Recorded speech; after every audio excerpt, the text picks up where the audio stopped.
welcome to The Truth in His Art. I am your host, Rob Lee, and today I have the privilege of chatting with American rapper, songwriter, educator, originally from White Plains, New York. Please welcome MC Bravado. Welcome to the podcast.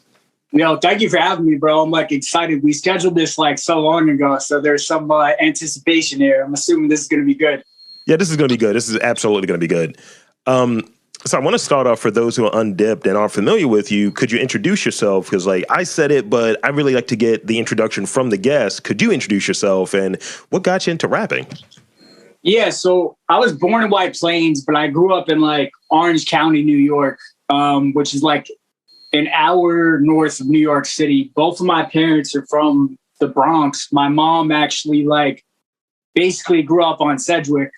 So there's a lot of, I'm an Italian dude, but there's a lot of those roots there with my cousins, and my cousins do Heavy D, and it goes back for me. But basically, man, if I had to trace it to one record, bro, I remember hearing Killing Me Softly, the Fugees version, yeah. And just being entranced by her voice and the beat, and then Fuji Live, Ready or Not, and all that. And I showed the Fugees version of Killing Me Softly to my dad, and my dad was he's a Roberta Flack fan, and he was just dude, this is even better than that. He was blown, because you know how parents are this was better than in my day or whatever, and he was just nah, this is really good. And I just fell into that really heavy. That's what got me listening. And then a good friend of mine, Militant Marksman, he's he started rapping when we were young. I got him listening, then he started rhyming. And then I always had a proclivity towards English and writing and reading. And when he was rhyming, I was if he could rhyme, I could rhyme, right. That kind of thing. Then he started recording on a 12 track, and he's more of a producer now. He's done full length albums for me, but he still rhymes a little bit. But basically, man, I stayed engrossed in all of that. And I went to school in Salisbury, which was kind of a random choice. I went down there because friends from home were there. They went to school there, and Talib Kweli was playing. And I was I want to catch this show. So I went, and I had the best time ever. And didn't know that was the best day ever at Salisbury. And I based my whole college decision on that, and went, and I was a literature major. So I stayed writing and all that. And then I moved back to New York, and I got in some trouble for drinking and driving. And my dad basically had the talk. He was kind of you're at a fork. You could stay around here and you could fuck with the people that you've been fucking with, or you can make a grown man decision, because Salisbury was the only school that would take me for grad school. Mm-hmm. So I went back to Salisbury after enjoying tutoring, and I started teaching. I got my degree in secondary education for English. The hip hop scene was kind of slow there. So I moved to Baltimore, dove right into teaching in Baltimore City. And by 2018, things had picked up with music enough that I wasn't going to be one of those teachers in Baltimore that didn't give the kids 100%. So I felt really being pulled in that direction. I was I got to make a decision. I had the chance to jump on Vans Warped Tour that summer. So it was the universe is telling you what to do. And so I jumped in full time at that point, and then circled back with Beats Not Bullets when I had the chance. It was actually at the school that I used to work at, Reach Partnership, Lake Clifton. And I dove in as an instructor, and now I'm a program coordinator, and we're trucking, man. So I'm very grateful to marry those worlds and, meet some of my heroes. And, it's beautiful right now for sure. That's great. And so with that, I have this question that's, I guess, kind of a segue, because it's, a few questions were answered in there. So we're going to be a little redundant. We're going to go back into a few things, but thank you for giving me that rundown on how everything came together. So as an educator and as a person that's in both worlds, it's like your blade. It's you're the day walker. You can walk in this side and in this side. So what would you say in which primary ways do those different realities, being a creator, being an artist, while being an educator, how do they serve each other? Well, you could use See, the thing is, I see it like, I'm all for hip hop ed popping up everywhere, right? Like I'm all for it. But I think an advantage, like myself and my partner, Brandon Lackey, who's another former educator, we were both briefly at the same alternative school in the city. I think an advantage we have is we have the actual pedagogy, like the knowledge of like the art of teaching. Sure. So when you take that, you take a love for hip hop and an art, you can see how to fill in those blanks instructionally. You could see what skill that serves on both sides. You know, if I'm showing you how to do something with extended metaphor through a poem, like you could apply that through your own writing, and you also have a more thorough understanding of the skill. So like to make you a better songwriter, make you a better English student. I even did little things like we would have battles and, you know, like we would be doing a book and you're this character, you're that character. So like the kids got a lot of that, like jonesing each other energy out that way, but they weren't making fun of each other. They're making fun of the characters. So it's not confrontational. Right. And the marriage is crazy, bro. Like it's just getting started. It's just like, we need to like make it a little bit more mainstream and get the arts funding where it needs to be in these schools to like inspire these kids properly and to show them that, you know, one hand can wash the other. Like I've perfected a whole talk on that. I want to start hitting schools with it. Like, let me show you how you don't have to choose to be, you know, between your formal education, your career and your art. Like think about what works for you. Look at that field and take that path. I didn't even do it intentionally. Like I did to stay in writing, but I never could have guessed that it would have worked out like this, you know? Hopefully that answers your question. No, it did. And it brought back a memory, right? Like back in the day and when I was in high school, you know, I went to City, so, you know, gang. And and this shows you the degree of nerdness, right, that was going on. I was in this advanced like writing class and we were covering like some of the classics. So we were doing Beowulf, Grendel, all of that stuff. Macbeth came up, and it was this one girl in there was a model, and this one dude, he did like this DJ Clue-esque song that was talking about one of the books. So me, I'm like, hell no. How dare you get attention? I want attention. And I was rapping a little bit and writing a bit at the time, so I did my own freestyle in the character of Macbeth.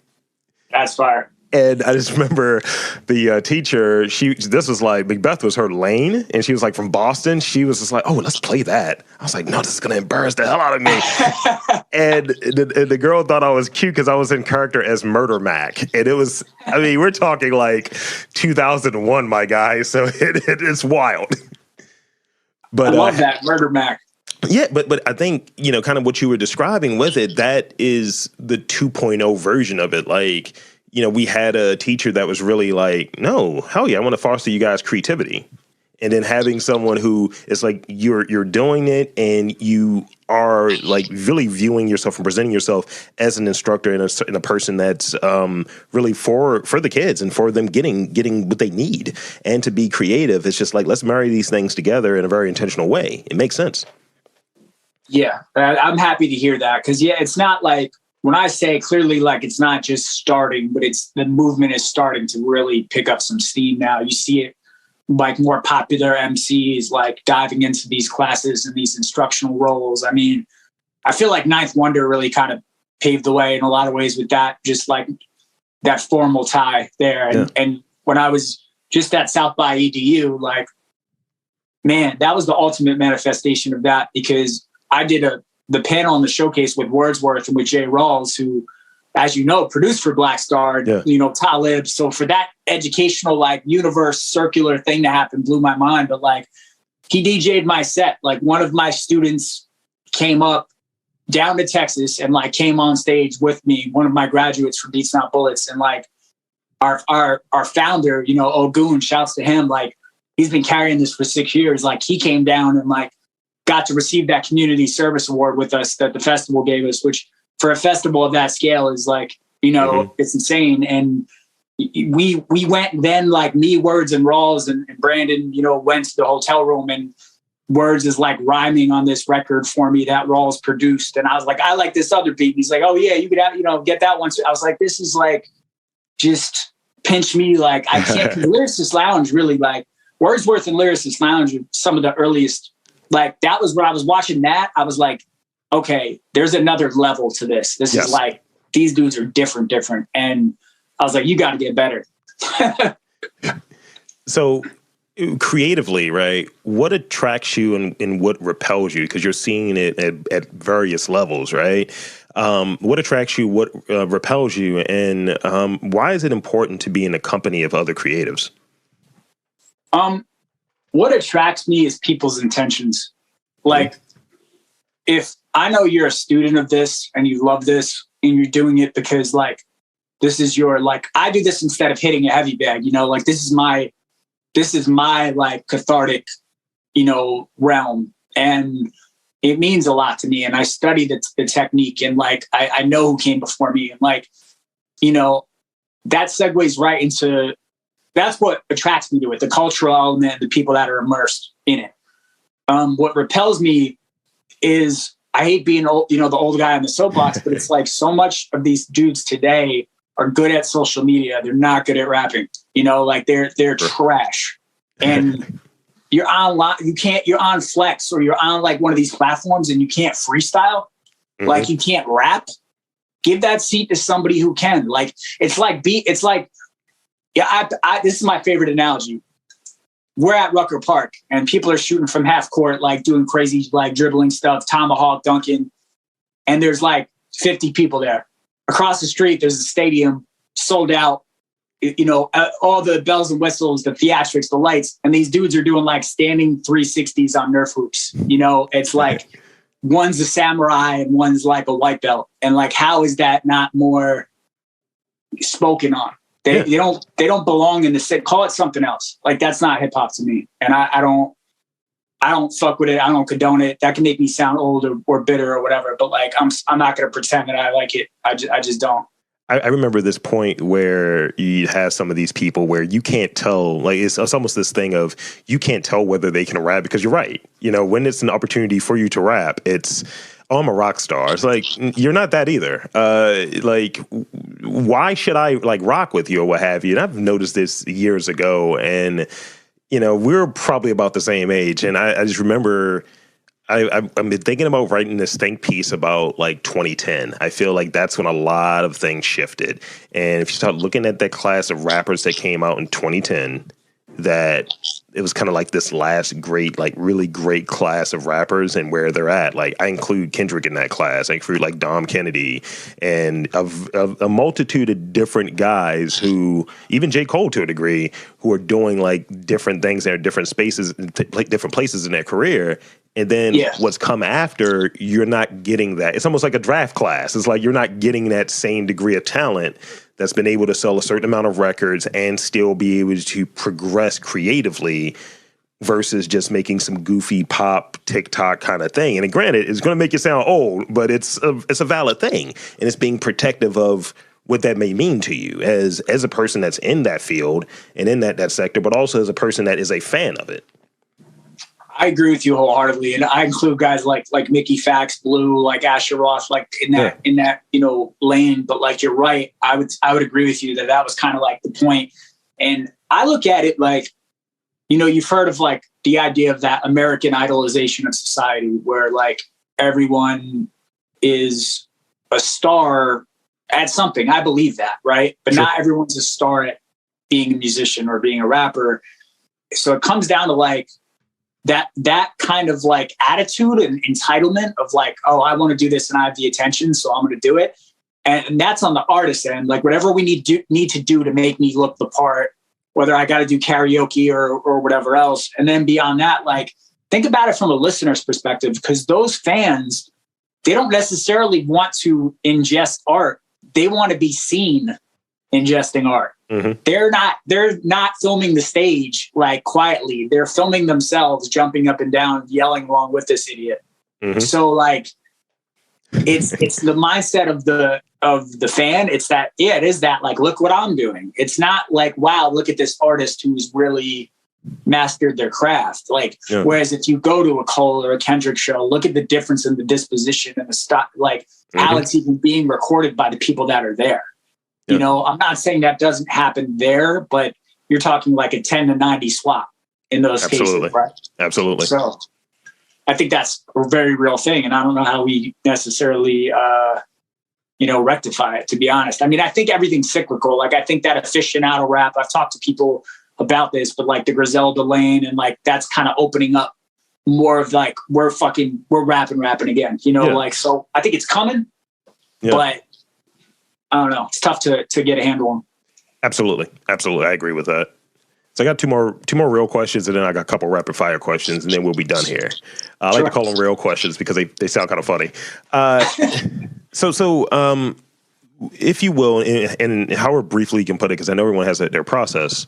So walk me through what your process in songwriting looks like, and ultimately, what do you want people to take away from your music? Because you're out there, you're doing your thing. I appreciate that. In terms of songwriting, I kind of have two lanes. The one is kind of the jigsaw puzzle, where I've gotten more organized with it, but like now it's in my phone, like a decade ago, I would slap myself for this because I'm with notebook, or I'm not reading shit off the phone in the studio ever, and blah, blah, blah. I was on that, but like, I've gotten it down to where I got my delivery where it needs to be and I can do it. But, I will take an idea and I'll title the note in accordance with the given idea. And then I will, just hit that idea over and over again with, more lines, and kind of like take the best of those lines and place them together. I know both Nas and M kind of write that way as well. I've been trying to get it more organized conceptually, and then I just hit those notes when I have an idea of what fits a given concept. And sometimes it'll slow cook over 6 months, a year, or sometimes like if it's a topic, I might throw the beat on it. I might just pour out, that's why I enjoy doing features, I guess, in a way. Cause it's like, no disrespect to whoever I do features for, but I approach it like I approach a conceptual song that I just let flow out. Like, I just have fun writing the bars. And sometimes people, and that's how I do quote unquote mixtape stuff too. Yeah. Like, I just let it fly over whatever beat. And like my brother, for example, like loves mixtape me. He's like, it's more of a Wayne-ish, like just getting busy and like not thinking about it too much on the technical side. So like, yeah, that's really my process. If it's a feature or a concept, I might let the beat ride for a while and flesh it out, or I might slow cook it. It kind of depends on the joint and my mood, and then I get it to fit to the beat later. But that's the essence, I would say, overall. I also enjoy like freestyling in the car. Yeah. If I'm going somewhere, A, to keep that blade sharp, and B, like to come up. Sometimes you come up with ideas when you freestyle. Like, you just like get something you wouldn't otherwise have thought of that comes from a different part of your brain. So like, I like that too. So I guess I'm kind of all over the place with my process. But it's improv though, a little bit, where you're there, you're just going, I was like, okay, yeah, that works really well. I need to tap into that a little bit more. Dude, 100%. Yeah. Even if it's like you light up a little bit, and I'll do that in bed. Like, I'll be in bed or whatever, winding down, I'll light up a little bit. And that's a different that lights up different synapses than like, when you're totally clear too. Same if you have a couple drinks, but typically I'm clear-headed sober doing the notes thing probably most often. Yeah. Yeah, I do that with coming up with questions or what have you. Like, I might be listening to something Robert Greene related or something that's just really expanding how I think of things. And I'm like, all right, that's great. How would a rapper talk about that? How would an educator talk about that? How would someone answer this question? And I try to frame it into different categories in terms of the writing and the structuring process for doing interviews. You don't want to ask, quote unquote, a bad question. You don't want to ask kind of the same question. You might want to, if you're aiming for the same sort of answer, but you might ask it in a different way, that can give you a multitude of different answers, even from people that have similar backgrounds. And I have to say, like, I can tell, like, you really care about your craft on your side of the table. It's very appreciated, because, yeah, you can imagine how many times I've gotten. Tell me about rap. Yeah, like, oh boy, just show me the index card. Yeah, it's pod decks. They have this thing. It's just like, oh, here's some questions, and each month we come up with new ones. So, and what would you say that key thing is you want people to like take away from your music or what have you? Like that key thing. Just someone who like knowing that I care about this culture and this craft, and knowing that somebody who's like, wow, his versatility surprises me, because I do some stuff kind of, you'll see there's one project I'm kind of sitting on that's a little more contemporary in some ways, and but I think I do it really well. And it's, you know, somebody who gave 110% nuance, repeated listens, like, you know, dig for the gems, like, you know, put the time in like I put the time in. That's my ideal listener, is someone who's dedicated in their own right, because that's a craft. Review is a craft. Interviewing is a craft. Like, I honestly do it for you guys and for deep thinkers. And but ultimately, above all else, like, yeah, I want people to be like, he's probably one of the best doing it in terms of his versatility and his writing, and he genuinely cares about this culture. Because at the end of the day, like, despite the Bronx stock and the New York upper, whatever you want to call it, I still do, like, ultimately, Italian or not, you know, I'm a white dude at the end of the day, and I am a guest here. So I take that very seriously. And, you know, I want to be a quality one. That's really it. I appreciate that. For sure. So now that we got all the good stuff out of the way and all of the goodwill that I've established with talking to you in the last half an hour or so, now I'm going to piss it all away. It's just going to get ridiculous. So I hope you're ready. All right. So rapid fire, and we're going to try to hit these as briefly as possible. What's your favorite book? My favorite book, probably The Old Man and the Sea, by Hemingway. I love the idea that he wrote it with the intention of you reading it in one sitting. There's no chapters or breaks. It's like for you to feel the exhaustion that this character is going through, and you can read it in one sitting at the beach in a couple hours. Novella, technically, but yeah, I'll give it to that. What is your greatest extravagance? Like, you know, some people go with sneakers. Some people like, look, man, I spent a lot of money on hats. What is your thing? Do you like veterinary bills to take care of my cat? Who has a house issue? Dude, I'm like a cat doctor. Like, I'll give you this, because this is like just a funny random. It's not funny. It's a tangent. But like my ex and I were leaving the movies, and this cat was outside, like in the movies, by the movie theater, and it was cold and snowy. So we named her Arya, like the Game of Thrones character, the little wandering warrior in the cold. Yeah. She comes up to us. We wound up keeping her. Her and I break up. She has a dog. Arya was daddy's girl. She comes with me. But she developed like IBD. I had her on, I was like putting her food through a feeding tube until they knew what was going on. She like almost passed. This was like a year and a half ago. Gets through that. Feline asthma. So every other day, an inhaler. Steroids in the morning and evening every 48. And then she has kidney disease, which I've taken from a stage 3 to a stage 1 by giving her subcutaneous fluids myself every 48 hours with the needle. Wow. So that's what I spend the most money on, for sure. I don't really have I like getting, you know, hammered with my friends every now and again and going out, but like, I don't do it like that anymore. I don't really vacation. I don't really do much with the clothes. Pretty much invest in myself, drink water, take care of my cat, mind my business. So, I mean, as a person that has one of these cats, like my cat has FIV, and he was a rescue, and it's just like, all right, man, I'm spending a lot of money on great food or what have you. But, you know, it was one of those things of when I got him, he was a stray, and it's like, yeah, he's not going to live long. And I've had him for 8 years. So it's just like, it's been going well. Thank God, man. And I hope that continues to be. And that's the thing. Same with Aria, you know, like, it's like they'll tell you these things, but then somebody else will tell you, the specialist is like, dude, like, these are just numbers, projections, whatever, like boom, boom, boom, variable. Take good care of her, give her the special diet, give her lots of love, and you'd be very surprised. And, you know, thank God she's doing well too. So I hope those trends continue, and good on you for doing that too, man. Thanks. Absolutely. So I got 3 more for you. Finish this line since you're a person that's moved into Baltimore. So Baltimore is give me what that is for you. Those Google notifications drive me nuts. I do not need the sound. Sorry, I came in. That's all good.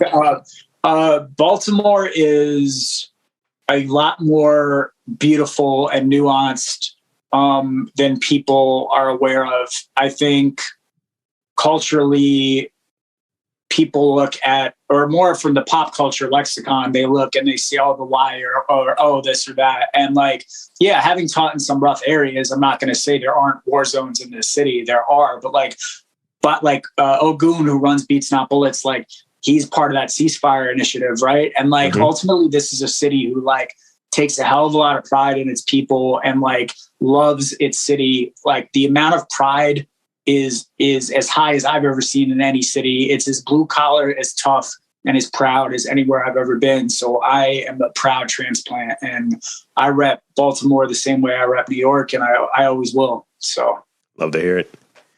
Okay, this is a food one. Onion rings or French fries? That's tough, but I got to go onion rings. What about you?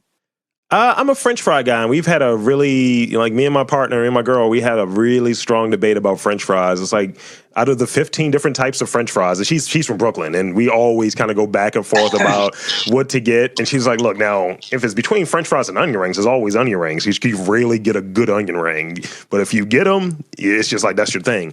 And I was like, well, what about tater tots? She was like, look, let's not get political now. You know, that's where we were at. So this is the last one I got for you. And I think that part of that English background I was hearing in there, and being a dude that's well read as well. What do you believe to be the most powerful word in the English language? Holy shnikes. I'm not going to go too highbrow here. I'm just going to say belief. Huh. Yeah. Because I'll tell you, like this, I have an anecdote for this. There was a show in New York that I really wanted to get on. On Cue was playing, and On Cue is like super underrated. He had a project executive produced by Just Blaze years ago. Just Blaze wound up being on the show, but like I'm sitting there and I'm hitting the promoter because I happened to be in New York for that time, and I was like, oh, I want to be an opener. And the guy who's a friend of mine now, he told me, well, the show is full. Mm-hmm. So I told my mom, I was like, because she's sitting right there. And my mom is just battle tested. She's as tough as it gets for a variety of reasons. And she goes, well, why are you accepting that? And I was like, okay. So I messaged him back and I was like, well, what's it going to take? Yeah. And he said, basically, you got to buy in and blah, blah, blah. And it was tough.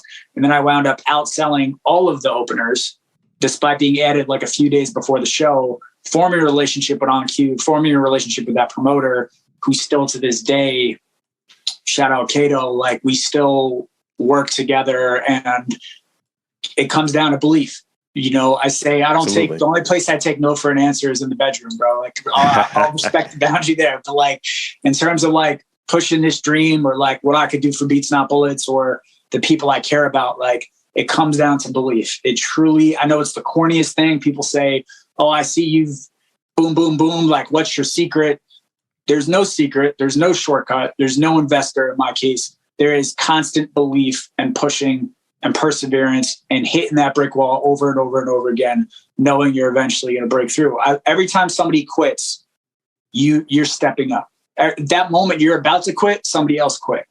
Yeah. So like keep that at the forefront of your mind and just don't. It's that 85, man. We're from the same year, my guy. It's that 85, man. Because, yeah, I mean, that's what's led to this. I mean, and we're recording this in March or what have you, towards the end of March. And I put out an episode more on an average of more than one episode per day this month. Just that's cranking incredible. this stuff out, just putting the work together. And really, when people are like, how are you doing this? I was like, I'm running off of... One is like, I've been listening to a lot of, I think it was Benny the Butcher and that J. Cole joint. I think it's like, God. Yeah. I was just like, yeah, I want my respect. I was like, I want what's mine. And just really being on that. And just like, I'm running off of spite and ambition. And it's just like, this is just what it is. It's just what it is. And that's what we're doing. But with that being said, I want to thank you for coming onto this podcast. And two, I want to invite and encourage you to tell the fine folks where to check you out, social media, all of that good stuff. Plug away. 100%. Thank you for having me, first of all. And I want to say I've been rapping for 20 years. This is the best interview I've ever had with anyone's ever given me. You are exceptional. So thank you, first and foremost. The things I can plug, I'm not Champagne Poppy, so MC Bravado everywhere. MC Bravado. Beats Not Bullets. We really are doing some major things, and that's going to continue to be a force. We've had Rolling Stone feature. We've had a lot of press. We've taken it to South by, where we're elevating this for our kids, and we're trying to take the program to a place where we could really give them funding once they graduate to do projects and really connect these worlds. And idle hands in this city are where a lot of the crime comes from. That. And so we want to give them all the opportunities and resources possible, and to continue to grow that program. And one way I'm doing that is April 22nd, Metro Gallery fundraising show, my first local show in 2 years. Get the tickets online, my Facebook, I'll have that on my IG, all that. And some of the kids are going to get to come up and rock too. I got a great lineup. But that's, bro, elevating all of this and elevating Beats Not Bullets is everything. And we're going to do it, bro. And people have said to me, I'm not going to lie, they've been like, oh, why don't you move to New York? Why don't you move to Los Angeles? I'm like, this city embraced me during a time that I really needed it. And like, I want to build something here. I think it's, I don't want to call it the easy route because it's competitive in both those places, but like, it'd be way more powerful to build, to keep that, get that nonprofit where it needs to go. Thanks to Ogun, thanks to Brandon and everybody involved. But then beyond that, to build our label Necklace to a point where we're really a force to be reckoned with, kind of like a Rhyme Sayers or what Tech Nine did with Strange, like just an independent juggernaut. Like that's where my head is at. And I want to do that in Baltimore. So again, thank you, bro, so much. Thank you. This has been great. So again, thank you to MC Bravado for coming onto the podcast. And I am Rob Lee, saying that there's art in and around Baltimore. You just got to look for it.